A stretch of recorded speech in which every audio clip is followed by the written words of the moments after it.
哈利路亚，谢无耍，不要的看见那么老个，青蛙马嘞，吃下来你给我那么要吃谁来？明个啦吧，看那上来没呢嘛？OK 吧。OK 吧，你给我那么明个啦吧，今天咯，怎么咯也是去啦，那个地震里啦你啦，阿爸超生那阿爸要啦吧比，不得啦的嘛。都要回来了。OK， 那上来喏。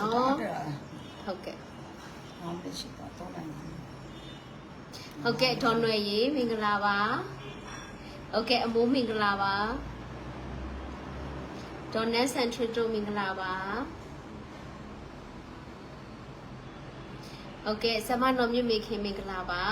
จะมากะအခုမဗီတိုရီယာတို့အိမ်ကိုရောက်နေတာပေါ့နော်မတင်တင်စော်မင်္ဂလာပါဒီမှာကတော့မဗီတိုရီယာဖြစ်ပါတယ်အနောက်မှာကမဗီတိုရီယာရဲ့ညီမမမာရီဖြစ်ပါတယ်အမတို့နှုတ်ဆက်လိုက်နော် ဟုတ်ကဲ့မင်္ဂလာပါ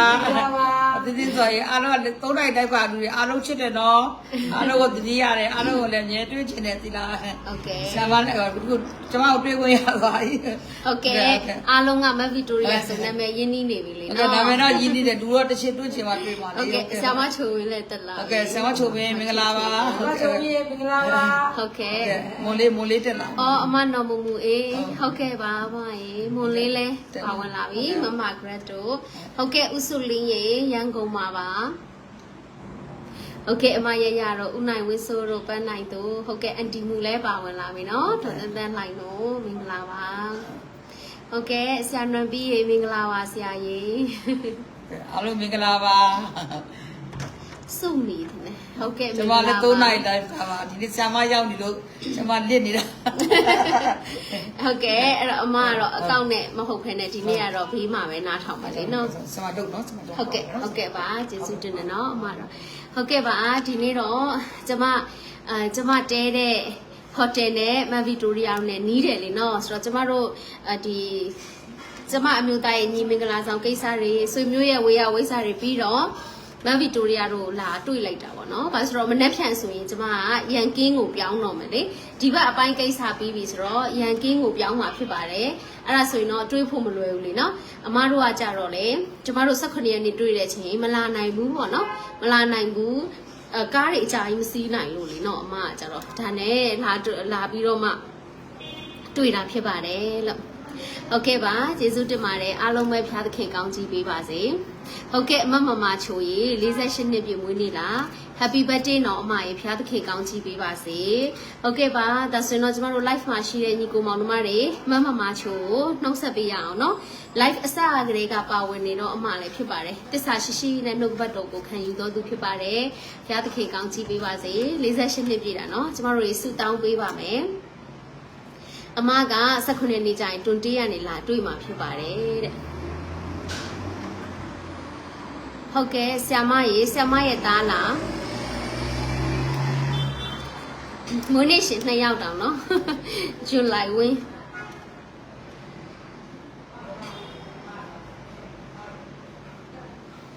ဟုတ်ကဲ့အန်တီထူတို့လည်းပါဝင်လာပြီနော်ဟုတ်ကဲ့ပါ Happy birthday နော်အားလုံးပဲဖျားသခင်ကောင်းချီးပေးပါစေအမဖြူတူဝေလည်းပါဝင်လာပြီနော်ဒါဆိုရင်ကျမတို့ခဏလေးဆုတောင်းမယ်နော်ကျမတို့ဆုတောင်းရင်းနဲ့အစပြုပါမယ်မွေးနေ့ရှင်အတွက်လည်းကျမတို့ဆုတောင်းပေးရအောင်နော်ဒါဆိုခဏလေးဆုတောင်းပါမယ်နော်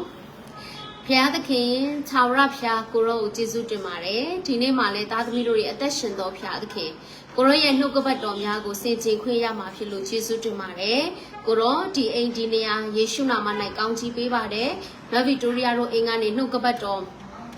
ခွင့်ရမှာဖြစ်ပါတယ်ဖျားသခင်ကိုရောရဲ့ယေရှုတော်ကိုချီးမွမ်းပါတယ်ကိုရောပြင်ဆင်ပေးတဲ့အချိန်နာရီအတွက်ယေရှုတင်တယ်ကိုရောရဲ့နှုတ်ကပတ်တော်များဟာအလွန်မင်းနဲ့လာတဲ့နှုတ်ကပတ်တော်ဖြစ်ပါတယ်ဒါကြောင့်ဖျားခင်သားသမီးတို့အရောက်ချင်းစီတိုင်းစကားပြောပါနှုတ်ကပတ်တော်ရှင်းလင်းစေပါကိုရောကောင်းချီးဖြစ်စေပါ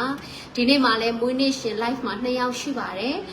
မချိုရဲ့ကိုရောဖျားသခင်မွေးနေ့ဖြစ်ပါတယ်48နှစ်ပြည့်တော့မွေးနေ့ဖြစ်တယ်မွေးနေ့ရှင်အမကိုဒီညကနေယေရှုနာမ၌ကောင်းချီးပေးပါတယ်ဘုရားသခင်သားသမီးတို့တွေအတူတကွကျေးဇူးတော်လည်းချီးမွမ်းကြပါတယ်အသက်ရှင်တဲ့ဘုရားကိုရောကိုကိုးကွယ်ခွင့်ရတဲ့ကောင်းကြီးနဲ့ကျေးဇူးတော်ချီးမွမ်းခွင့်ဟာအလွန်ပင်ကြီးမားလာပါတယ် မချိုပေါ်မှာတန်ဖိုးမဖြတ်နိုင်တဲ့ကောင်းကြီးကိုကိုရောပေးထားတဲ့အတွက်ကျေးဇူးတင်တယ်အမရဲ့အသက်တာထဲမှာဒီနှစ်မွေးနေ့မှာကိုရောဖျားခင်တာ၍ကျမ်းမာတဲ့ကောင်းကြီးနဲ့ကိုရောပတ်ရစ်ပေးပါကျမ်းမာခြင်းလိုပါတယ်ဆရာဝန်တွေကဘာပဲပြောယေရှုခံခဲ့တဲ့တရားတဲ့ချက်တကူဟာသင်တို့ကျမ်းမာပြီဆိုတဲ့နှုတ်ကပတ်တော်ကိုပဲသားသမီးတို့ကင်ဆွဲတယ်ကိုရောမချိုယေရှုနာမ၌ကောင်းကြီးပေးပါတယ်အတစ်တော်ကျမ်းမာခြင်းဝမ်းမြောက်ခြင်းညီသက်ခြင်းရှင်လန်းခြင်းကောင်းကြီးများနဲ့ဖျားသခင်ဆက်လက်ပြီးတော့ပတ်ရစ်ပေးပါကိုရောဖျားသခင်တပါးမျိုးသားကနေကိုရောပြောင်းလဲစေတဲ့အတွက်ကြောင့်လည်းဖျားခင်ရဲ့ကျေးဇူးတော်ကိုချီးမွမ်းပါတယ်ဘဝမှာအနေမြင့်တက်ကြဘလို့တွေပဲတွေ့ကြုံခဲ့အသက်ရှင်တဲ့ဖျားကိုကိုးကွယ်ခွင့်ရတာကောင်းကင်နိုင်ငံမှာစည်ရင်ဝင်ခွင့်ရတာဒါတွေဟာဂုဏ်ယူစရာအကောင်းဆုံးနဲ့ကျင့်တတ်စရာအကောင်းဆုံးဖြစ်ပါတယ်ဒါကြောင့်အမလေးထိုရာအတွက်ပဲကျေးဇူးတော်ချီးမွမ်းနေတာဖြစ်ပါတယ်ဒါကြောင့်ကိုရောဒီနေ့မွေးနေ့မှာလည်းသားသမီးတို့တွေအတူတကွဆုတောင်းကောင်းချီးပေးရတဲ့အခွင့်အတွက်လည်းဖျားခင်ရဲ့ကျေးဇူးတော်ကိုချီးမွမ်းပါတယ်။ဒါကြောင့်ဒီမွေးနေ့ကနေစပြီးအသစ်တော်ကျမ်းမာခြင်းဝမ်းမြောက်ခြင်းညီသက်ခြင်းရှင်လန်းခြင်းကောင်းချီးမင်္ဂလာအဖျားခံစားရရှိစေပါ။ဒါတွေမကသေးပါဘူးဝိညာဉ်ရေးရမှာအထူးပင်ကောင်းချီးခံစားတော်သူဖြစ်ဖို့နည်းနည်းနှုတ်ကပတ်တော်များနဲ့ဖျားခင်စကားပြောပါဖွင့်ပြပါမိသားစုရဲ့အကြံစီမှန်သမျှနှုတ်ကပတ်တော်နဲ့ဖျားခင်စကားပြောပါထိုဝိညာဉ်ရေးအကောင်းကြီးကိုလည်းအထူးခံစားတော်သူဖြစ်ရပါမယ်အကြောင်းကိုရောယေရှုပြုပါယေရှုနာမ၌ကောင်းကြီးပေးပါတယ်ဆက်လက်ပြီးတော့လည်းသားဇူလိုင်ဝင်း22နှစ်ပြည့်တဲ့မွေးနေ့အတွက်သားသမီးတို့တွေယေရှုတော်ချီးမွမ်းကြပါတယ်ဖျားခင်ဒီသားရဲ့အသက်တာမှာလည်းဖျားသခင်ရဲ့ဘုန်းထင်ရှားစေတော်မူပါအရာရာမှာမျက်နှာသာရခြင်းကောင်းစားခြင်းနဲ့ကိုရောပတ်ရစ်ပေးပါဘဝရဲ့ရည်ရွယ်ချက်ပန်းနိုင်နေရှိမှာပါဖျားသခင်ကိုရောကိုစားခြင်းအပြင်အကြံထမြောက်လျက်အောင်မြင်ရပါမယ်အကြောင်းဖျားခင်ကျေးဇူးပြုပါဖျားသခင်နိုင်ငံတော်အတွက်အသုံးဝင်သောသားမိဘတွေအတွက်ကောင်းကြီးဖြစ်သောသားဖြစ်စေတော်မူပါဖျားသခင်ရည်ရွယ်ချက်နဲ့ဒီသားလျှောက်တဲ့လမ်းတစ်ထက်တည်းဖြစ်ပြီးဘဝမှာအောင်မြင်မှုပန်းနိုင်အထူးခံစားတော်သူဖြစ်ရပါမယ်အကြောင်းကိုရောကျေးဇူးပြုပါကိုရောရဲ့ဘုန်းတော်ကိုတည်ဆောင်သောသားဖြစ်စေတော်မူပါယေရှုနာမ၌ကောင်းကြီးပေးပါတယ်ဒီနေ့နှုတ်ကပတ်တော်နဲ့အတူမွေးနေ့ရှင်နှစ်ယောက်အတွက်သားသမီးတို့တွေကျေးဇူးတော်ချီးမွမ်းပြီးဆုတောင်းကြတဲ့အခါမှာတပါးရီသားတော်သခင်ယေရှုနာမ၌ဆုတောင်းဆက်ကပ်လျက်နှုတ်ကပတ်တော်လည်းအစာပြုပါတယ်ဖဖျားသခင်အာမင်ကျေးဇူးတင်ပါတယ်အားလုံးဖျားသခင်ကောင်းကြီးပေးပါစေဟုတ်ကဲ့ပါနှုတ်ဆက်ပေးတဲ့ညီကိုမောင်တို့မတွေလည်းကျေးဇူးတင်တယ်နော်အားလုံးပဲဖျားသခင်ကောင်းကြီးပေးပါစေဟုတ်ကဲ့ပါပြီးတော့ဒီ live မှာပါတယ်ဆရာတွေဆရာမတွေလည်းအထူးပဲကျေးဇူးတင်ပါတယ်နော်တချို့လည်းအကောင့်နာမည်တွေလေနော်ဆရာတွေပါတယ်မပါတော့လေကျမလည်းမသိလိုက်ဘူးနော်မနေ့ကမှသိတယ်တချို့သင်းအုပ်ဆရာတွေဆရာမတွေလည်းနှိမ့်ချတဲ့နှလုံးသားနဲ့ပေါ့နော်ဒီ live မှာအားဖြည့်ပြီးတော့မှပါဝင်ပေးနေကြတာဖြစ်ပါတယ်ဒါကြောင့်မလို့ကျမကျေးဇူးတင်ပါတယ်အားလုံးပဲဖျားသခင်ကောင်းချီးပေးပါစေတာ၍အသုံးပြုပါစေနော်ကျမကတော့တုံညပါပဲနော်ဒါပေမဲ့လေအားလုံးကဖျားသခင်ကိုချစ်တဲ့စိတ်နှုတ်ကပတ်တော်ကိုတန်ဖိုးထားတဲ့နှလုံးသားနဲ့အားဖြည့်ပြီးတော့မှလေနော်ပါဝင်ပေးကြတာဒါကြောင့်မလို့အမှုတော်ဆောင်များကိုလေအထူးပင်ကျေးဇူးတင်ပါတယ်လို့အားလုံးဖျားသခင်ကောင်းချီးပေးပါစေနော်တာ၍အသုံးပြုပါစေဒီ live ကညီကိုမောင်တို့မတွေအားလုံးပဲဖျားသခင်တာ၍ကောင်းချီးပေးပါစေအဲ့တော့ကျမတို့ဒီနေ့တော့ယေစကြည်လအနာဂတ်ကျမ်းလေ့လာနေတာအပိုင်း65ပိုင်းရောက်လာပါပြီ။ကျမ်းချက်ကတော့ယေစကြည်လအနာဂတ်ကျမ်းအခန်းကြီး32အပိုင်းငယ်19ကနေပြီးတော့ကျမတို့32ထိဆင်ခြင်သွားမှာဖြစ်ပါတယ်။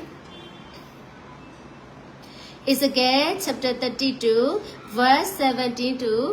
32ထိပေါ့နော်ဆိုတော့ကျမတို့ဆင်ခြင်သွားမှာဖြစ်ပါတယ်။ဒါဆိုရင်19နဲ့18ကိုကျမတို့ဖတ်မယ်နော် verse 17 to 18ကိုကျမတို့ဖတ်ပါမယ်တက္ကရာ12ခုပထမလ15ရက်နေ့တွင်ထာဝရဘုရား၏နှုတ်ကပတ်တော်သည်ငါစီသို့ရောက်လာ၍အချင်းလူသားအေဂုတုပီသားအလုံးရင်းအတွက်မြေတန်းချင်းကိုပြုလောမြေတွင်းထဲသို့ဆင်းသွားသောသူတို့နေရာမြေအောက်အရက်တို့တိုင်အောင်ကြော်စောသောလူမျိုးတို့သမီးတို့နှင့်တကွနှိတ်ချလျက်မွတ်ဆိုရမည်မှာအဲ့တော့ဒီတစ်ခါနှုတ်ကပတ်တော်ကဘသူအတွက်ရောက်လာပါတယ်လေကျမတို့အဖြေလေးရှာကြည့်ရအောင်နော်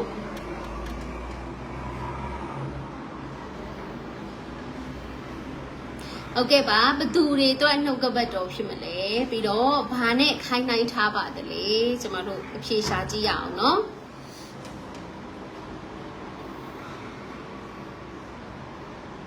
ဟုတ်ကဲ့ပါမတင်းတင်းစော်ဖြေထားတာတက်လာပြီအမကလမန်လည်းဖြေထားတာတက်လာပါပြီ ဆိုတော့မှန်ပါတယ်အေကုတုပီဒါအလုံးရင်းအတွက်မြေတန်းချင်းကိုပြုလို့ဆိုတော့အေကုတုပီအတွက်နော်မြေတန်းလက်တရားဟောရမှာဖြစ်တယ်အမနော်ဘူးမူအေးတို့ပါနုနုမမဂရတ်တို့နော်မှန်ပါတယ်ကျေးဇူးတင်ပါတယ်ပြီးတော့နော်နောက်ထပ်ဘာနဲ့ခိုင်းနိုင်ထားတယ်လေဆိုတော့ကြော်စောတဲ့လူမျိုးတို့သမီးနဲ့တကွာနှိတ်ချလျက်မွတ်ဆိုရမိမှာပေါ့နော်ဆိုတော့ဒါဆိုရင်ကြော်စောသောတို့သမီးအနေရာမှာအေကုတုကိုခိုင်းနိုင်ပြီးတော့မှအသုံးပြုထားပါတယ်ငိုကြွေးပြီးတော့မှတရားဟောရမှာဖြစ်တယ်နော်ဘသူအတွက်လဲဆိုတော့အဲ့ဒီအေကုတုပီအလုံးရင်းအတွက်ဖြစ်ပါတယ်သူတို့ဟာကြော်စောတဲ့တို့သမီးကဲ့သို့ခိုင်းနိုင်ထားပါတယ်ဒါဆိုရင်တော့အပိုက်ငယ်19ကိုဖတ်ကြည့်မယ်နော် verse 19မှာတော့တင်းသည်သူတစ်ပါးထက်တာ၍လှသလောအရေးပြားလှီးခြင်းမခံသောသူတို့နှင့်အတူဆင့်သက်၍နေရကြလောသူများထက်တာ၍လှသလားတဲ့နော်တခါတည်းဒီမှာလူမျိုးတို့သမီးကြော်စောတဲ့တို့သမီးဖြစ်ပေမဲ့လည်းသူများနဲ့လည်းမထူးခြားတော့ပါဘူးတဲ့ဘာဖြစ်ချင်းခံရမလဲဆိုတော့အရေးပြားလှီးခြင်းကိုမခံတဲ့လူတို့နဲ့အတူမြေအောက်ကိုဆင့်သက်ရမယ်ဆိုပြီးတော့ဘုရားခင်ကအဲ့ဒီအေကုတုကိုပြောပါတယ်လှတဲ့တို့သမီးဖြစ်ပေမဲ့လည်းသူများနဲ့ထူးခြားမလားဆိုတော့မထူးခြားဘူးတဲ့နော်အရေးပြားလှီးခြင်းကိုမခံတဲ့နော်ဘုရားသခင်ကိုလက်မခံတဲ့ညှင်းပယ်တဲ့တပါးအမျိုးသားတွေတွားတဲ့နေရာအမြေအောက်ထဲကိုနင်တို့လည်းတွားရမယ်ဆိုပြီးတော့မှဘုရားခင်ကပြောတာဖြစ်ပါတယ်အပိုင်းငယ်20မှာနော် verse 20ကိုဖတ်ပါမယ်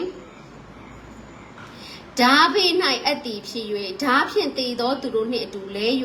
တည်ရသောကြောင့်သူ့ကိုယ်တိုင်မှစ၍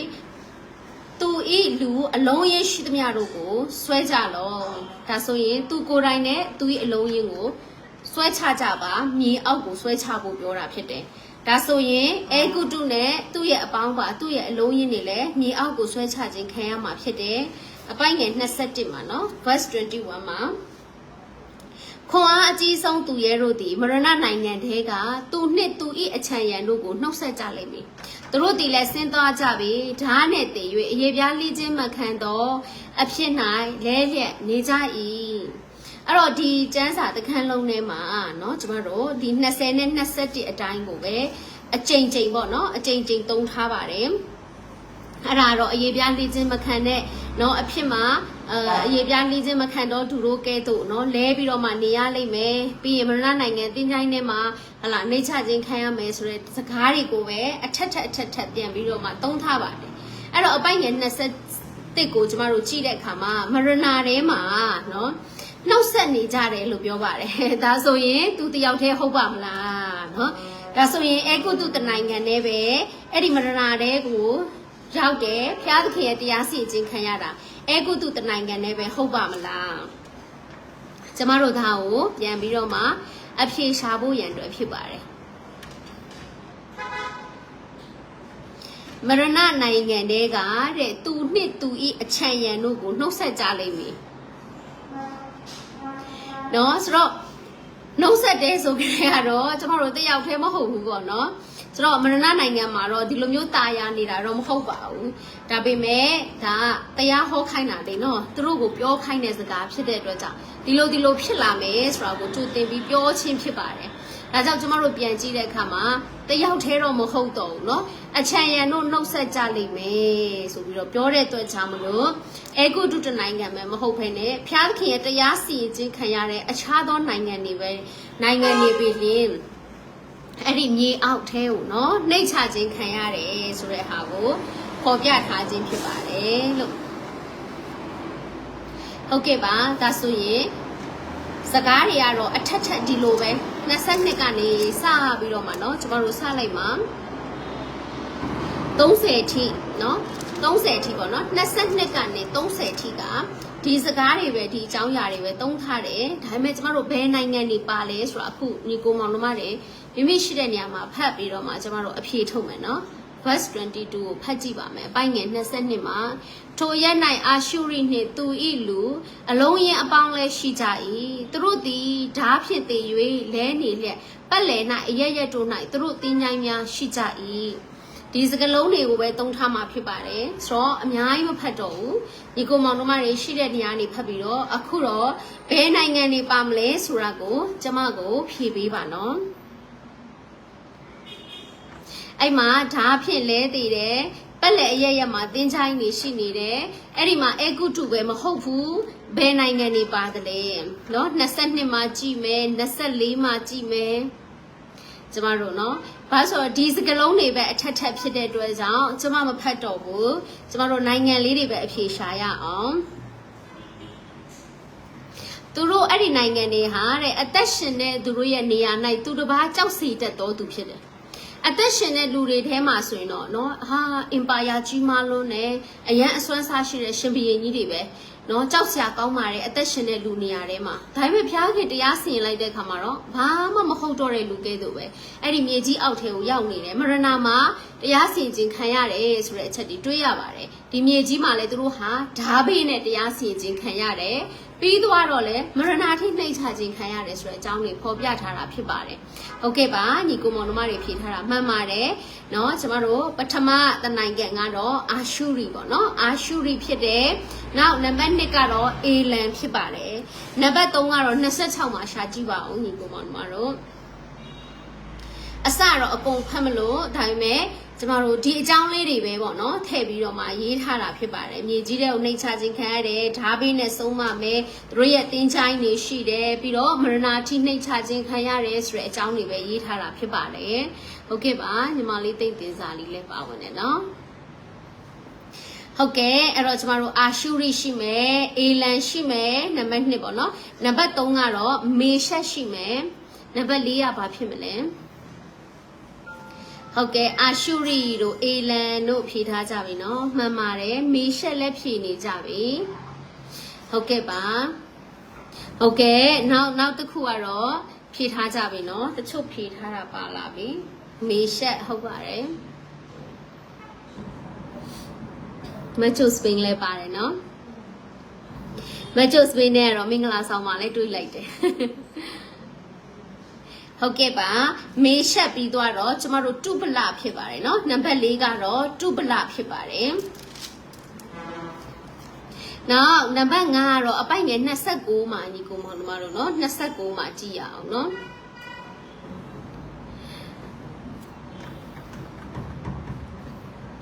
29မှာဟုတ်ကဲ့ပါမေရှက်ပြီးတော့ကျမတို့တုပလဖြစ်ပါတယ်မေရှက်ပြီးတော့ကျမတို့တုပလဖြစ်ပါတယ်ဟုတ်ကဲ့ပါနုနုဖြေထားပြီနော်အေတုံအမတော်မူအေးလည်းဖြေတယ်တောင်ပေါ်သူကောက်တဲ့အမလည်းဖြေထားတယ်မှန်ပါတယ်ဆိုတော့29မှာတော့ကျမတို့အေတုံဖြစ်ပါတယ်နော်နောက်အပိုက်ငယ်30မှာကဘာဖြစ်ဦးလဲနံပါတ်5ကတော့အေတုံဖြစ်ပါတယ်နံပါတ်6ကဘာဖြစ်မလဲနံပါတ်5ကတော့ A ဒုံဖြစ်တယ်နံပါတ်6ကဘာဖြစ်မလဲအန်တီဟိုနိုလူလူလည်းဖြေထားတယ်နော်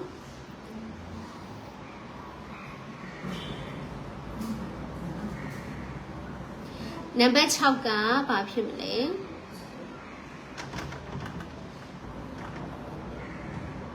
ဟုတ်ကဲ့ဇီဒုံဖြစ်ပါတယ်เนาะမှန်တယ်အမတော်မူကြီးဖြေထားပြီးဇီဒုံဖြစ်ပါတယ်နံပါတ်9ကတော့ဘာဖြစ်မလဲဆိုတော့ကျမတို့အခု32ထဲမှာလေ့လာနေတဲ့အေကုတုဖြစ်ပါတယ်เนาะနောက်ဆုံးကတော့ဒီအေကုတုကိုဘုရားသခင်ကကြည်အရှိမတရားစီရင်တဲ့လူတွေနေလဲနောင်တမရရင်ဒီလိုတရားစီရင်မယ်ဆိုပြီးတော့ဘုရားသခင်ကတရားဟောတာဖြစ်ပါတယ်ဆိုတော့နိုင်ငံ9နိုင်ငံကိုเนาะနောက်ဆုံးမှာ prophet ပြုထားတယ်ဆိုတဲ့အချက်လေးကိုကျမတို့တွေ့ရပါတယ်ဒါကြောင့်နံပါတ်1ကတော့ကျမတို့အာရှုရိဖြစ်တယ်အဲ့ဒါတော့ဒါအာဆီးရီးယားလို့ပြောတာပေါ့နော်အခုခေတ်တော့နော်ဆိုတော့အာရှုရီကိုလေနောက်နံပါတ်2ကတော့ကျမတို့အေလန်ဖြစ်ပါတယ်အေလန်ဆိုတာကတဲ့ကျမတို့ပေရတိရဲ့နော်ပေရတိရဲ့အခြားသောအမည်ဖြစ်ပါတယ်တဲ့ပေရတိရဲ့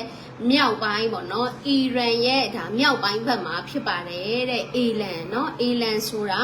ပေရတိရဲ့အခြားအမည်ပဲဖြစ်ပါတယ်တဲ့မြောက်ပိုင်းဘက်အချမ်းမှာရှိတဲ့နိုင်ငံလေးဖြစ်ပါတယ်။ဟုတ်ကဲ့ဒေါ်မီရီလည်း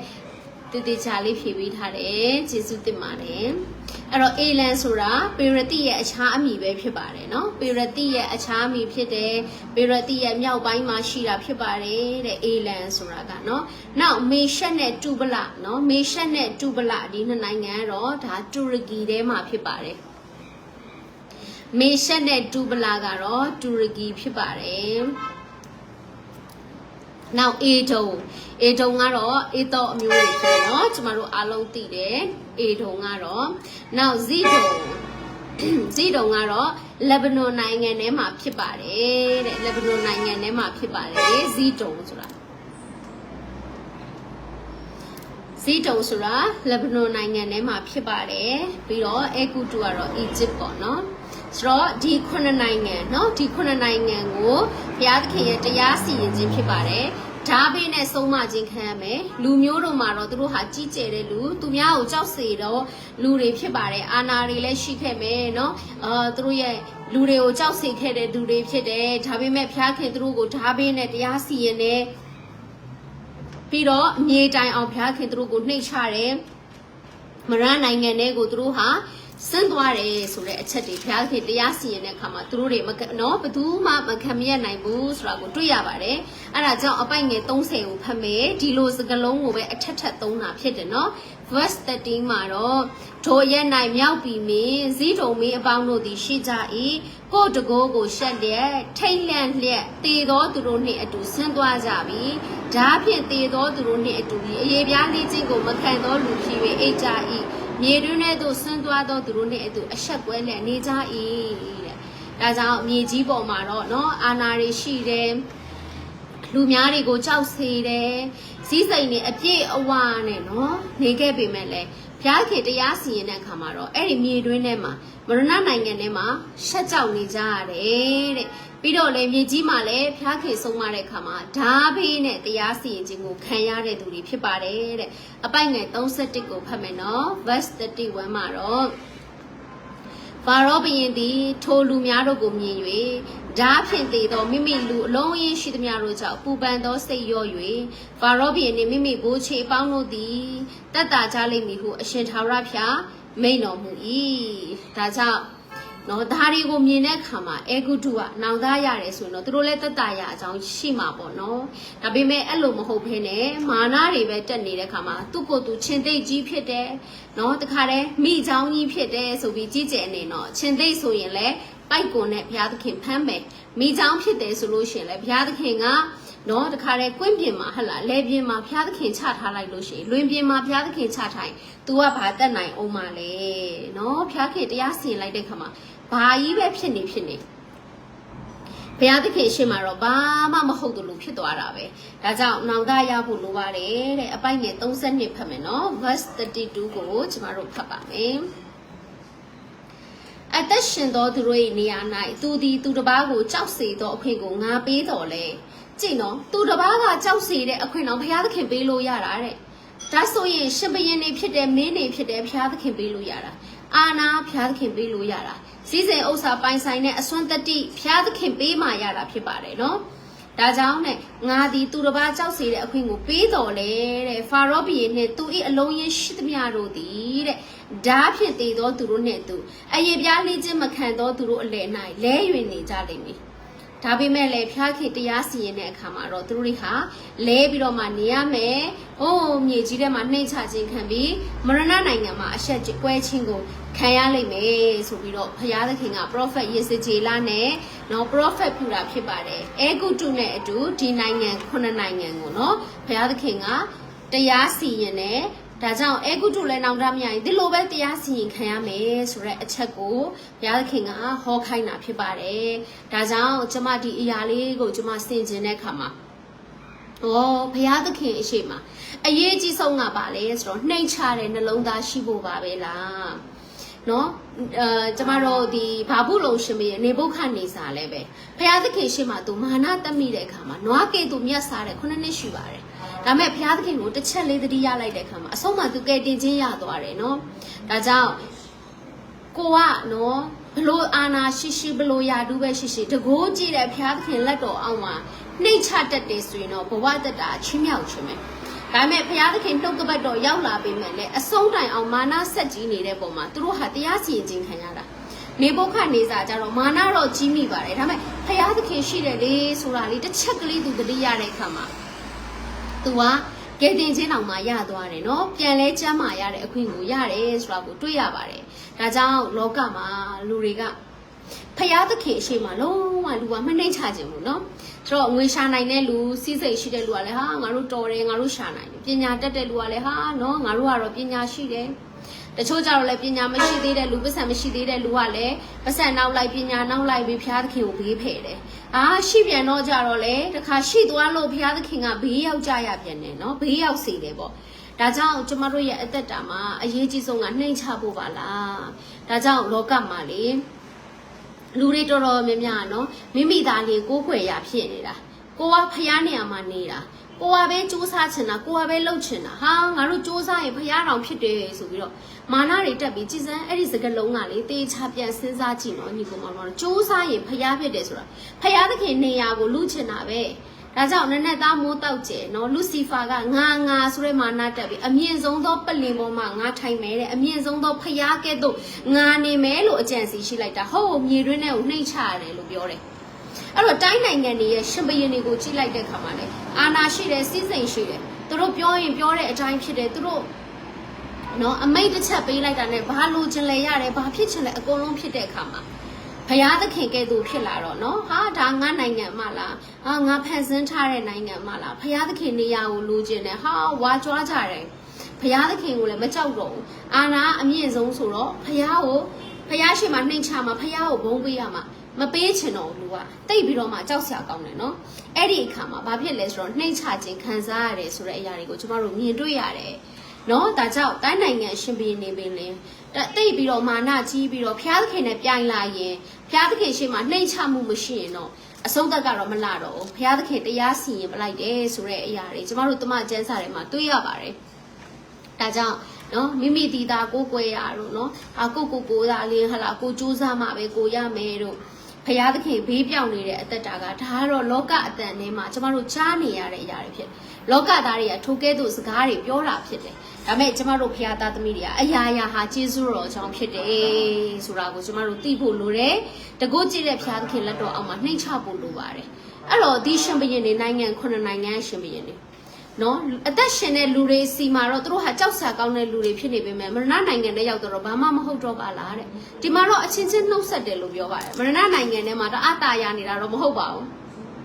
ဒါပေမဲ့အေဂုတုတိုင်းပြည်ကတယောက်ပဲမဟုတ်ဘူးလို့ပြောချင်တာတခြားနိုင်ငံတွေလည်းအဲ့ဒီငရဲတဲ့ရောက်တယ်နော်ဘုရားသခင်ကနှိမ့်ချပလိုက်တယ်ဆိုတာကိုပြောချင်တာဒါကြောင့်အရင်တာရနေတဲ့နေရာမျိုးတော့မဟုတ်ပါဘူးနော်ဒါကြောင့်အခုလဲပဲဘုရားသခင်ရှေ့မှာနှိမ့်ချခြင်းမရှိတဲ့လူတွေကတော့ငရဲကိုသွားရမှာပဲဘလို့မနှိမ့်ချခြင်းတာလဲဆိုတော့ဘုရားသခင်ကိုနေရာမပေးချင်ဘူးလေငါစူးစမ်းရင်ငါဘုရားဖြစ်တယ်နော်ငါတို့အလုံးလုံးမရမှာကိုစူးစမ်းမှကိုရမှာပေါ့နော်ဆိုတော့ဘုရားဆိုတာတက်ကိုကတက်ဖြစ်နေတယ်ဘုရားသခင်ကိုလက်မခံချင်ဘူးတကူးကြည့်တဲ့ဘုရားလက်အောက်မှာနှိမ့်ချခြင်းဘူးနော်ကောင်းကင်နိုင်ငံတော့လူကရောက်ချင်တယ်ဒါပေမဲ့ဘလို့ရောက်ချင်လဲဆိုကိုစူးစမ်းပြီးပဲရောက်ချင်တယ်ငါအလှူဒါနလုပ်ပြီးတော့ရောက်ချင်တယ်ငါစူးစမ်းပြီးရောက်ချင်တယ်ငါကုသိုလ်ကောင်းမှုလုပ်ပြီးတော့မှရောက်ချင်တယ်ဒါပေမဲ့ဖယားသခင်လုပ်ပေးတယ်ဆိုတဲ့အရာကြတော့ဘာလဲဆိုတော့ဖယားသခင်ရှိမှနှိမ့်ချပြီးအဲ့ဒီအရာကိုခံယူရတာဒါပေမဲ့လူကနှိမ့်ချဖို့အလွန်ခက်တယ်ဒါကြောင့်မလို့အသက်ရှင်တဲ့ယေရှုဖယားရဲ့ဧဝံဂေလိကြားပေမဲ့လေလူဟာညင်းတယ်နော်အဲ့လိုယေရှုခရစ်တော်ကိုညင်းပယ်ပြီးတော့နော်မိမိဖယားဆိုတဲ့နေရာမှာထားတဲ့သူတွေကခရစ်တော်ကိုညင်းပယ်တဲ့အတွက်ကြောင့်တနေ့တော့ငရဲတဲ့ကိုသွားရမှာဖြစ်ဒီနေ့တင်းနဲ့ကျမကျေးဇူးတော်ကြောင့်ကဲတင်ခြင်းရတာဘာကြောင့်လဲဆိုတော့တကူးကြည့်တဲ့ဖခင်လက်တော်အောက်မှာနှိမ့်ချလို့ဖြစ်တယ်ဖခင်သခင်နာမတော်ဒီဘုန်းကြီးပါစေဒါကြောင့်ယောမအခန်းကြီး10အပိုက်ငယ်9ကိုဖတ်ပါမယ် Romans chapter 10 verse 9ကိုဖတ်ပြီးတော့အဆုံးသတ်မှာဖြစ်ပါတယ်တကယ်တော့ကျမတို့ယုံကြည်သူတယောက်ဖြစ်လာတာသူတို့ခရိယန်တွေကလွယ်လိုက်တာလို့လူတွေကထင်တယ်ဒါပေမဲ့မလွယ်ပါဘူးအခက်ဆုံးပဲနော်ကားနိုင်ပေါ်မှာအသေးခံအသက်ဆွန်ပြီးတော့မှပေးဆက်ခဲ့တဲ့ယေရှုခရစ်တော်အတွက်အရန်ခတ်ပါတယ်နောက်တစ်ချက်ကတကိုးကြည့်တဲ့ဖခင်ရဲ့လက်တော်အောက်မှာနှိမ့်ချဖို့ခက်တယ်နော်ငါဘာမှမဟုတ်ပါဘူးဖခင်သခင်သာမကယ်ငါလေးဘာမှမဟုတ်ပါဘူးဆိုတော့နှိမ့်ချနိုင်တဲ့နှလုံးသားဖြစ်ဖို့မလွယ်ဘူးနော်ညီကောင်မောင်တို့တို့တေချာစဉ်းစားကြည့်ကျမတို့အားလုံးကလေငါအရန်အလှူဒါနလုပ်နိုင်တယ်ငါအရန်အကျင့်ကောင်းတယ်ငါတရားအရန်ကျင့်နိုင်တယ်ငါအရန်ကောင်းတာလုပ်တယ်ဆိုပြီးတော့နော်ကိုငါနဲ့ဖျားနေရမှာငါဆိုတော့ကိုအရန်ဝင်ယူခြင်းပြီးအရန်ကြီးကျယ်ခြင်းတဲ့လူတွေအရန်မာနကြီးတဲ့သူတွေဖြစ်တယ် ဒါပေမဲ့ဖျားလုံပေးတာကိုယုံပြီးကျေးဇူးတော်ကြောင့်ရတယ်နော်ဒီမှာနော်ယောမ39မှာဘာပြောလဲဆိုတော့အဘယ်သို့နည်းဟုမူကတင်သည်သခင်ယေရှုကိုနှုတ်နဲ့ဝန်ခံ၍ဖျားသခင်သည်သူ့ကိုတည်ခြင်းမှထမြောက်စေပြီးဟုစိတ်နှလုံးထဲ၌ယုံကြည်လေကယ်တင်ခြင်းသို့ရောက်လိမ့်မည်ရိုးရိုးရှင်းရှင်းလေးပဲယေရှုခရစ်တော်ကိုနှုတ်နဲ့ဝန်ခံရမယ်တဲ့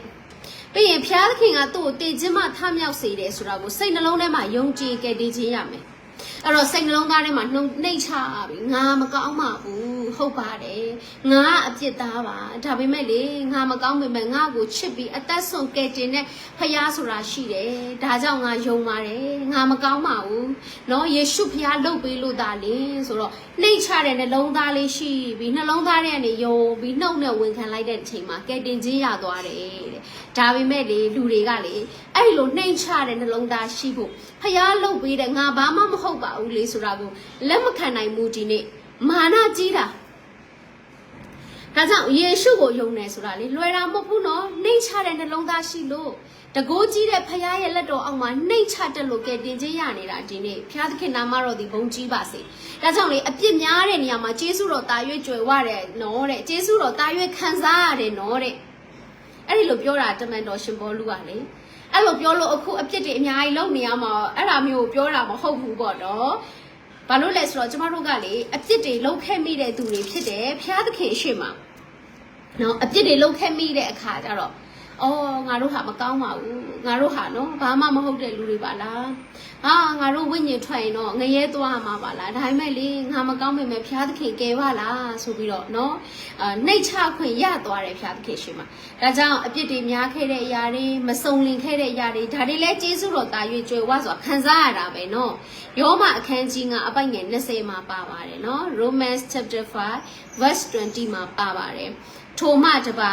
တဲ့ပြည့်ညတ်တရားသည်တဖန်ဝင်သဖြင့်ပြစ်မှားသောအပြစ်ပွားများ၏တဲ့သို့တော်လည်းအပြစ်ပွားများသည့်အရာမှာကျေးဇူးတော်သာ၍ကြွယ်ဝ၏တဲ့အာမင်အပြစ်တွေအများကြီးလုပ်ခဲ့ပြီးတော့လေအော်ယေရှုကခွင့်လွတ်တယ်ဆိုတော့ဖခင်ရဲ့မေတ္တာတော်ကိုသာ၍ခံစားရတာအဲ့ဒါကိုပြောတာအဲ့တော့ကျေးဇူးတော်သာ၍ကြွယ်ဝစွာခံစားရတာပေါ့တဲ့နော်ကိုမကောင်းလေလေဘုရားသခင်ကောင်းမြတ်လိုက်တာဆိုတဲ့အရာကိုကျမတို့မြင်လေလေပဲဒါမဲ့ဒီနေ့လူတွေကနော်ဘာမှသာမဟုတ်တာလေဆိုတော့ဒီအေဂုတုရှင်ဘုရင်တို့လိုပေါ့နော်ဆိုတော့ဘာမှလူအသက်ရှင်တဲ့လူတွေထဲမှာတော့သူတို့ဟာကြောက်စရာကောင်းတဲ့သူတွေပဲသူတို့နဲ့ရှင်တော့ကျမတို့ဘာမှမဟုတ်ဘူးပေါ့လေကျမတို့မှာအာဏာလည်းမရှိဘူးစီးစိမ်လည်းမရှိဘူးနော်ဆိုတော့သူတို့ကတော့အာဏာစီးစိမ်တွေရှိတဲ့သူတွေပါဒါပေမဲ့လည်းဖျားခင်တရားစီရင်လိုက်တဲ့ခါမှာဓာဘေးနဲ့နော်တည်သွားတာဘာမှမဟုတ်တဲ့လူကဲသူပဲတဲ့ဒါတွေမကသေးပါဘူးဟိုမရနာထဲရောက်သွားတယ်ဘာမှမဟုတ်တဲ့သူလိုပဲမရနာထဲမှာအဆက်ကွဲနေတယ်တဲ့ဘာမှမဟုတ်တဲ့သူလိုပဲဘုရားသခင်ရှင်မှာဒါပေမဲ့နော်ကျမတို့ဘာမှသာမဟုတ်တာအဲ့ဒီလူဆိုတဲ့အရာကတော်တော်လေးကိုမာနတက်တယ်နော်ကောင်းကင်နိုင်ငံတော်မှာဖျားလုပ်ပေးတော့မယုံချင်ဘူးနော်အရန်ကိုလွယ်ကူလို့နဲ့မယုံချင်ဘူးဘာလို့လဲဆိုတော့ငါတို့စူးစမ်းချင်တယ်ငါတို့အလှူဒါနလုပ်ချင်တယ်ငါတို့ကောင်းတာတွေငါတို့ကြင့်မယ်ငါတို့တွေတရားကြင့်မယ်နော်ကိုလုပ်ပြီးတော့မှရပါတယ်ဆိုတဲ့အရာကိုပဲတအားလိုချင်တာဒါပေမဲ့ဘုရားသခင်အရှိမနှိတ်ချပြီးငါမကောင်းပေမဲ့လေနော်ယေရှုဘုရားကောင်းတယ်ဟလာကျွန်တော်ကျမတို့ကဲတင်လဲဘုရားခင်ကျေးဇူးတင်ပါတယ်လို့ဘုရားသခင်ရှိမမနှိတ်ချခြင်းတဲ့အတွက်ကြောင့်ခရစ်တော်ဘုရားရဲ့ဧဝံဂေလိကြားပေမဲ့လေဒီနေ့လူတွေဟာညှင်းပယ်နေကြတာဖြစ်တယ်တေချာစင်ချင်းကြည့်လိုက်တော့မာနကြီးတာ哦လို့မာနကြောင့်ဖြစ်တယ်နော်ဘာလို့လဲဆိုတော့စူးစမ်းရင်ဘုရားတော်ဖြစ်တယ်ဆိုရင်တော့တအားလက်ခံတယ်လူကအရင်စူးစမ်းခြင်းတယ်ကောင်းတာတွေလုပ်ဖို့သင်ပေးရင်လည်းပဲဟာအရန်ကြိုက်ကြတယ်လုံတာမလုံနိုင်တာတက္ကနာပေါ့နော်ဆိုတော့အရန်ကြိုက်ကြတယ်ကျင့်ခိုင်းရင်အရန်ကြိုက်ကြတယ်မလုံနိုင်ပေမဲ့ကြိုက်တယ်အဲဆိုတော့ငါဆိုတဲ့ဇာတိရှိတော့လေငါလုံနိုင်တယ်နော်ငါလုံမေဆိုတဲ့အရာပေါ်မှာပဲလူကအခြေခံနေတာဖြစ်တယ်ဒါကြောင့်ဒီနေ့မာနကြီးတဲ့အခါမှာဘုရားသခင်အရှိမနှိမ့်ချခြင်းခံတယ်ဘယ်ထိလဲဆိုတော့မရဏအထိဖြစ်တယ်ဒါမဲ့တကူးကြည့်တဲ့ဖရားရဲ့လက်တော်အောင်မှာနှိမ့်ချပြီးကျွန်တော်ကျမမကောင်းပြီမဲ့လေကိုတော်ကောင်းတဲ့ကဲတင်တယ်ကျွန်တော်ကျမဘာမှမတတ်နိုင်ပါဘူးဒါမဲ့လေတကူးကြည့်တဲ့ဖရားသခင်စီမှာနှိမ့်ချလျက်ကိုတော်လှုပ်ပေးတာကိုယုံပါတယ်ဆိုတဲ့ခါမှာတော့ဒီမြေကြီးမှာလည်းကျမတို့ချီးမြှောက်ခြင်းခံစားရတယ်ကောင်းကင်နိုင်ငံမှာလည်းထာဝရသက်ရပါတယ်ဖရားသခင်နာမတော်ဒီဘုန်းကြီးပါစေအဲ့တော့တင်းတဲ့ကျမဟာဂျေစုတော်ကြောင့်ဖရားသခင်အရှိမနှိမ့်ချလိုက်တာဒီနေ့ကောင်းကင်နိုင်ငံမှာအသက်ဆာဆောင်မှာစည်ရင်ဝင်ပြီးတော့မှဒီနေ့ကဲတင်ချင်းစိတ်ချတဲ့အသက်တာရရှိနေပါတယ်ဟ Hallelujah ဖျားသခင်နာမတော်ဒီဘုန်းကြီးပါစေကိုတော့အလွန်မင်းကောင်းမြတ်ပါတယ်ဒါတွေမကသေးပါဘူးဒီမြေကြီးမှာလည်းကျမတို့ဘာရှိလို့လဲနော်ကျမအသက်တာကိုပဲကြည့်ပါအမြဲတမ်းကျမသက်သေခံတယ်နော်ကျမမှာဘာမှမရှိပါဘူးနော်တစ်ချိန်လုံးကတော့ကျမတို့လုပ်ငန်းတွေရှိခဲ့ပါတယ်ငွေကြေးတွေလည်းအများကြီးခံစားခဲ့ရတဲ့အပိုင်းတွေရှိပါတယ်ဒါမဲ့ဘုရားသခင်ကျမတို့ကိုခေါ်တဲ့အခါမှာဘုရားခင်သိတာပေါ့ကျမကိုခေါ်တဲ့အခါမှာဘယ်လိုမျိုးဟလာခေါ်မရမယ်ဆိုတာဘုရားခင်ကောင်းကောင်းသိပါတယ်အရာအားလုံးမှုတ်ထုတ်လိုက်တဲ့အခါမှာနော်ဆိုတော့ငွေလည်းမရှိတော့ဘူးလုပ်ငန်းလည်းမရှိတော့ဘူးဘာဆိုဘာမှမရှိတော့ဘူးဒါမဲ့ကျမမှာယေရှုခရစ်တော်ပဲရှိတယ်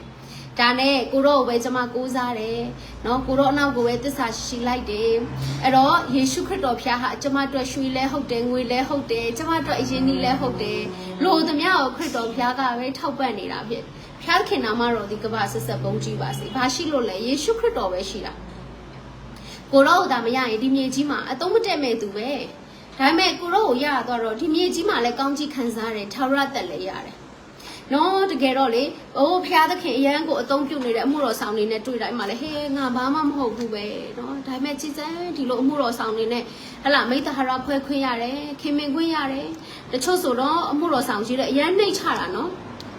ကျမတော်မထင်ဘူးရောက်လာပြီးတော့မှဆ iam မနဲ့မိတ်ဆက်ပြစေနော်3နာရီ live ကိုကြည့်ပါတယ်နော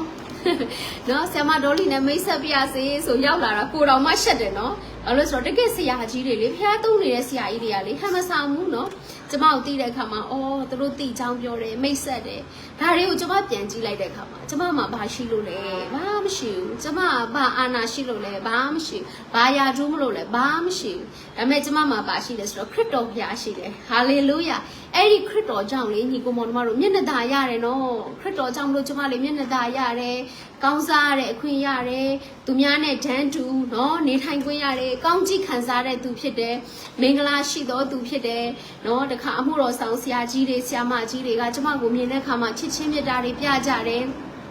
ယုံကြည်သူတွေကလည်းဝိုင်းပြီးတော့မှချစ်ကြတယ်ဘာကြောင့်လဲလို့ကျမကြည့်လိုက်တဲ့အခါမှာခရစ်တော်ရတာ哦နော်ကျမကဘာမှမရှိတာခရစ်တော်ပဲရှိတာလေဒါပေမဲ့အဲ့ဒီခရစ်တော်ကြောင့်အလုံးစုံသောကောင်းချီးမင်္ဂလာကိုကျမခံစားရတယ်အဲကြောင့်ဘုရားခင်ရဲ့ကျေးဇူးတော်ကိုချီးမွမ်းပါတယ်ဘယ်ရလာတာလဲဆိုတော့တကူးကြည့်တဲ့ဘုရားသခင်အရှိမနှိမ့်ချတာနော်နှိမ့်ချပြီးဘုရားသခင်လှုပ်ပေးတာကိုယုံကြည်လက်ခံလိုက်တဲ့အခါမှာကဲတင်ခြင်းထာဝရတက်လည်းရတယ်ကြည့်နော်မရဏနိုင်ငံမှာအဆက်ကွဲခွင့်ရနေကျမတို့လွတ်မြောက်ပြီးတော့မှဟိုးဖရာသခင်ရဲ့ကောင်းကင်နိုင်ငံတော်ကိုကျမတို့ဝင်စားခွင့်ရမှာဖြစ်ဒီမြေကြီးမှာလဲကိုရိုနဲ့နှိမ့်ချပြီးကိုရိုရှေ့မှာနှိမ့်ချတဲ့အခါမှာလူတွေရှေ့မှာလေချီးမြှောက်ခြင်းနော်လူတွေရှေ့မှာလေမျက်နှာသာကိုခံစားနေရတာဖရာသခင်နာမတော်ဒီဘုန်းကြီးပါစေကိုတော်ပေးတဲ့မျက်နှာသာကိုလေကျမတော်မှာအံ့ဩတယ်ဘယ်နေရာရောက်ရောက်နော်ဘယ်နေရာရောက်ရောက်ဟာဆ iam မတော်လီလာနှုတ်ဆက်တယ်နှုတ်ကပတ်တော်တွေခံယူနေတယ်နော်ဟာကျမတို့အတွက်ကောင်းကြီးဖြစ်တယ်နော်တချို့ဆိုရင်လည်းနော်ဟာဘယ်မျိုးသွားနေတင်းအုပ်ဆရာတွေကလည်းနားထောင်နေကြတာပေါ့နော်ဟာဒါကတော့ဆ iam မတော်လီရဲ့မိတ်ဆွေလားဟာဆ iam မတော်လီတို့ရဲ့အမျိုးလားစသဖြင့်ပေါ့နော်ဆိုတော့ဟာအရာရာမှလေတကယ်မျက်နှာသာရနေကိုကဘာမလို့လဲဘာမှမဟုတ်ဘူးဒါပေမဲ့လေဘုရားသခင်ရှင်းမှာတော့ကိုကတုံညဖြစ်ကြောင်ဝန်ခံတယ်အမြဲတမ်းနှိမ့်ချတယ်ကိုတော့မရှိလို့မဖြစ်ဘူးဆိုတာနှိမ့်ချတဲ့အခါမှာတကယ်လည်းဘုရားသခင်ကောင်းမြတ်နေတဲ့အရာတွေနော်ကျမတို့မြင်တွေ့ရပါတယ်ဘုရားသခင်ကအလွန်ပင်ကောင်းသောဘုရားသခင်ဖြစ်တယ်ဘုရားသခင်ရဲ့ကောင်းမြတ်ခြင်းကြောင့်ကပြောလို့မကုန်နိုင်တော့အောင်ဒါကြောင့်တကိုးကြီးတဲ့ဘုရားရဲ့လက်တော်အောက်မှာကျမတို့နှိမ့်ချပါအဲ့ဒီနှိမ့်ချခြင်းကသာလေကျမတို့စစ်မှန်တဲ့ချီးမြှောက်ခြင်းကိုကျမတို့ခံစားနေရတာဖြစ်ပါတယ်နော်ဒီတလောကျမတို့လေ့လာတဲ့ရေစကြည်လာတောက်လျှောက်မှာအဲ့ဒီနှိမ့်ချခြင်းကသာလေချီးမြှောက်ခြင်းကိုမာနအကြီးနေရင်တော့ဘုရားသခင်စီကနှိမ့်ချခြင်းပဲလာရမယ်ဆိုတာတွေ့ရပါတယ်ဒါကြောင့်နော်ကျမတက်တာမှာဆိုဘာမှရှိတာမဟုတ်ဘူးဒါမဲ့ကျမငွေလိုလားဘုရားသခင်ကကျမငွေကြေးထောက်ပံ့တယ်ကျမဘာလိုလဲကျမကျမ်းမာခြင်းလိုအပ်နေတဲ့ချိန်နော်ကျမဆုတောင်းတယ်ဘုရားသခင်ကကျမ်းမာခြင်းပေးတယ်ဘုရားသခင်နာမတော်ဒီဘုန်းကြီးပါစေဒါကြောင့်သူများကနော်ဟာဆ iam မဆိုရင်အမြဲတမ်းလန်းဆန်းပဲဆိုတော့ဘုရားသခင်ပေးတဲ့အခွင့်အရေးဖြစ်တယ်ကျမတို့လည်းသွေးသားနဲ့လူပဲလေနေမကောင်းတာတွေဖြစ်တတ်ပါတယ်ဒါပေမဲ့အဲ့ဒီခါတိုင်းမှာလည်းစုပဲကောင်းတယ်ကိုတော်ပဲရှိတယ်တမိမဘာမှမရှိဘူးကျမ်းမာဖို့လိုတယ်နှုတ်ကပတ်တော်ဝင်ငှားရမယ်အဲ့တော့ကိုတော်ကနော်ကျမ်းမာခြင်းပေးတယ်ဉာဏ်ပညာပိုင်းဆိုင်ရာဘုရားခင်ကောင်းချီးပေးတယ်သူများထက်နောက်မကျဘူးနော်ဘုရားသခင်ကကောင်းချီးပေးတယ်သူများတွေကဟိုကလုံမဲ့ဒါလုံမဲ့ကြံစီနေတော့ကျမကဒီမှာကျမရဲ့အတင်းတော်မှာပလန်ချပြပေးပြီဘုရားသခင်ကအဲ့ဒီလိုမျက်နှာသားလဲကျမကိုကောင်းချီးပေးတယ်ပေါ့နော်ဒါကြောင့်ဘုရားသခင်ရဲ့ကျေးဇူးတော်ကိုချီးမွမ်းတယ်အရာရာမှာနော်လုံခြုံမှုကွဲကားပေးမှုလိုအပ်နေတဲ့ဘုရားသခင်ကျမကိုကွဲကားတယ်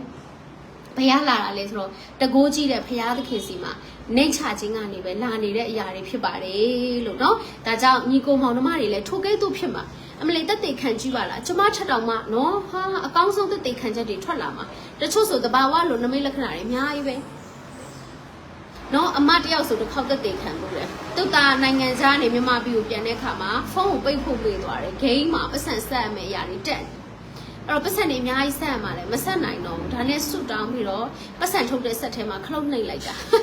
နော်ဘန်ထဲမှာလည်းပတ်စံရှိတာမဟုတ်ဘူးတဲ့ဒါမဲ့ပတ်စံတွေအများကြီးထွက်လာတယ်ပေါ့နော်အကျွေးတွေဆက်လိုက်ရတယ်လို့ပြောပါတယ်ဆိုတော့ဘုရားသခင်အဲ့ဒီလိုသူ့ကိုကိုးစားတဲ့လူတွေကိုလေလူတပြကိုထောက်ပတ်တဲ့ဘုရားသခင်ဖြစ်တယ်ဒါကြောင့်တက်တေခံချက်တွေကမယိုးနိုင်အောင်အများကြီးရှိမှာပါနော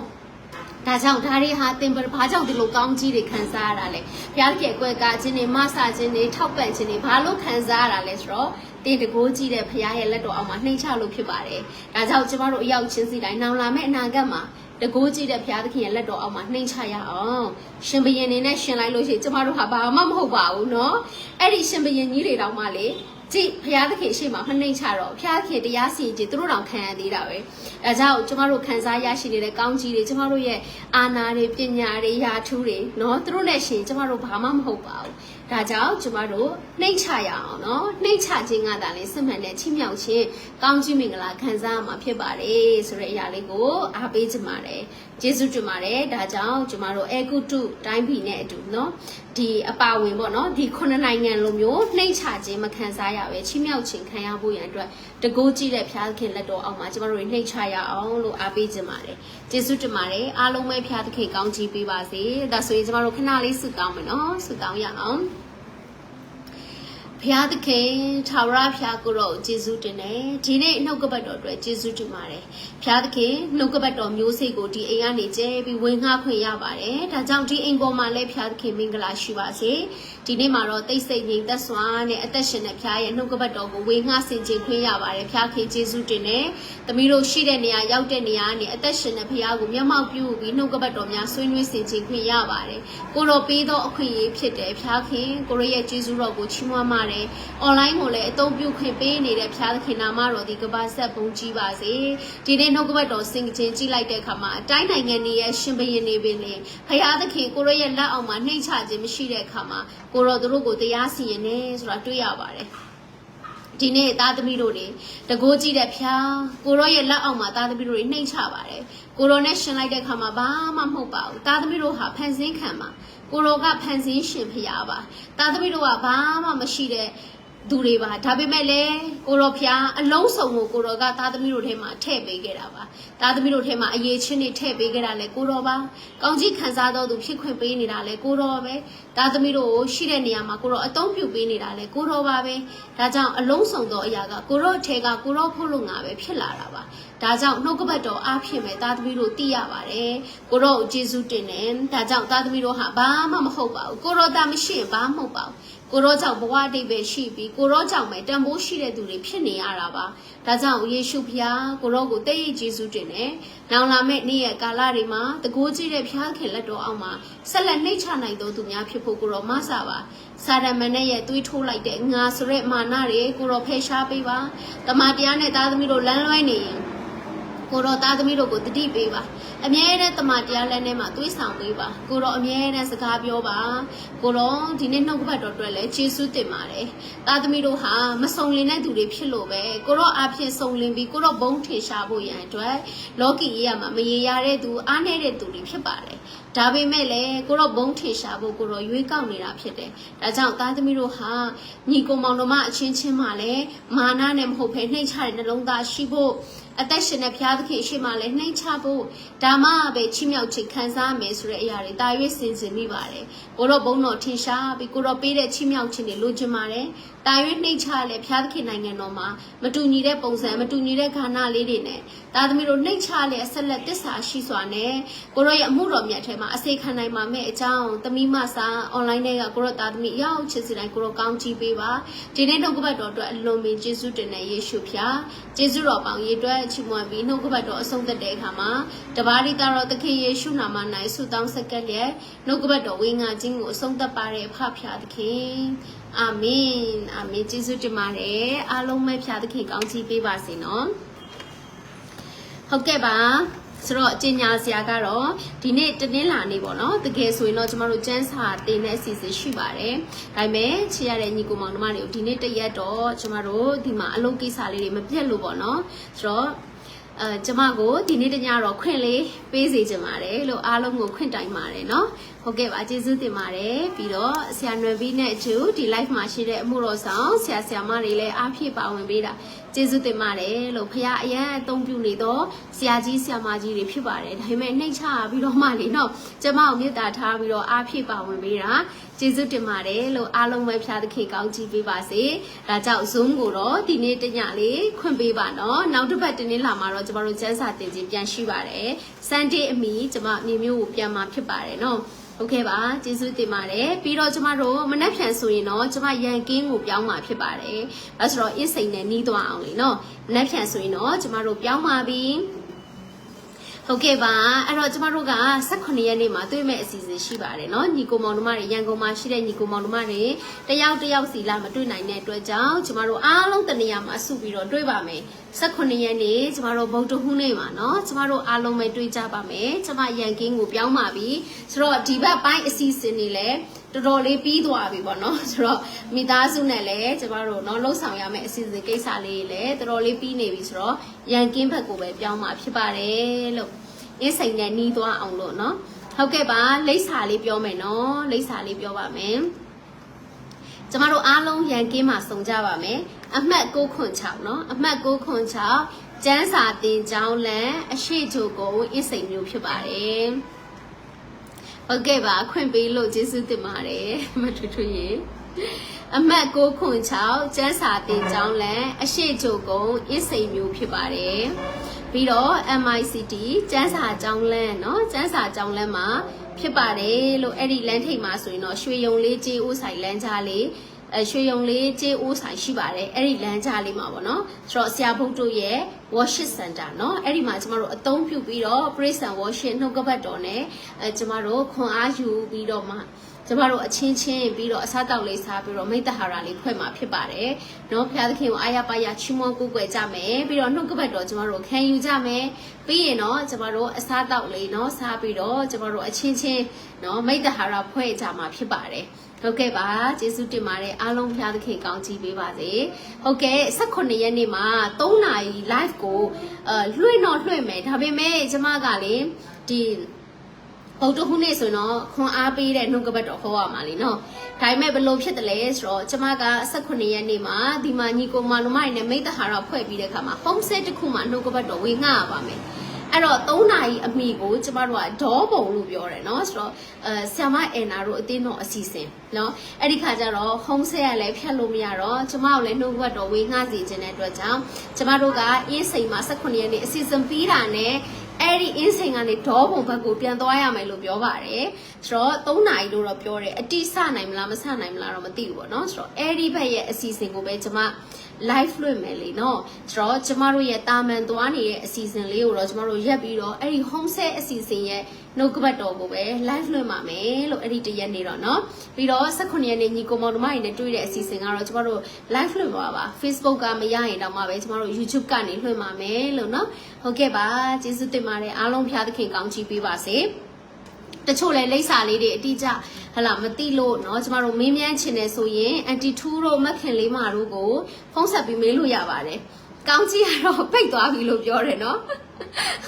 ကောင်းကြီးကတော့ပိတ်သွားပြီလို့ပြောတယ်ကျမတော့ဘယ်နှခါမှမကြေညာလိုက်ရအောင်เนาะဆိုတော့မနေ့ကကြေညာတော့အန်တီ2ကဟိုမှာ comment ထဲမှာပြောနေဆမရဲ့ကောင်းကြီးကပိတ်သွားပြီဆိုတာလေးတွေးလိုက်တယ်เนาะဟုတ်ကဲ့ပါအဲ့တော့ anti 2 ဖုန်းနံပါတ်လေးပြောမယ်နော်လိပ်စာလေးတွေမေးချင်တယ်တခြားမေးချင်တဲ့အကြောင်းလေးရှိရင်လည်းမေးလို့ရအောင်ပေါ့နော်ဆိုတော့ anti 2ရဲ့ဖုန်းနံပါတ်က3992649945ဖြစ်ပါတယ်26449945ဖြစ်ပါတယ်26449945ဖြစ်ပါတယ်ပြီးတော့မခင်လေးမရဲ့ဖုန်းပြောမယ်နော်မခင်လေးမရဲ့ဖုန်းကတော့3999111182ဖြစ်ပါတယ်99111182ဖြစ်ပါတယ်မခင်လေးမရဲ့ဖုန်းဖြစ်ပါတယ်လို့ ကိုခွန်1ရှင်နေနော်ဆိုတော့အမနော်နော်ကတော့အမျိုးသားအဖိုင်ပြန်နေဆိုတော့အလုပ်များမယ်လေနော်ဆိုတော့ကျမတို့အနောက်ဆက်ပေးသလိုဖြစ်မှလဲကြောက်တယ်ဒါကြောင့်မလို့အမနော်နော်ရဲ့ဖုန်းနံပါတ်တော့ကျမမပေးတော့ဘူးနော်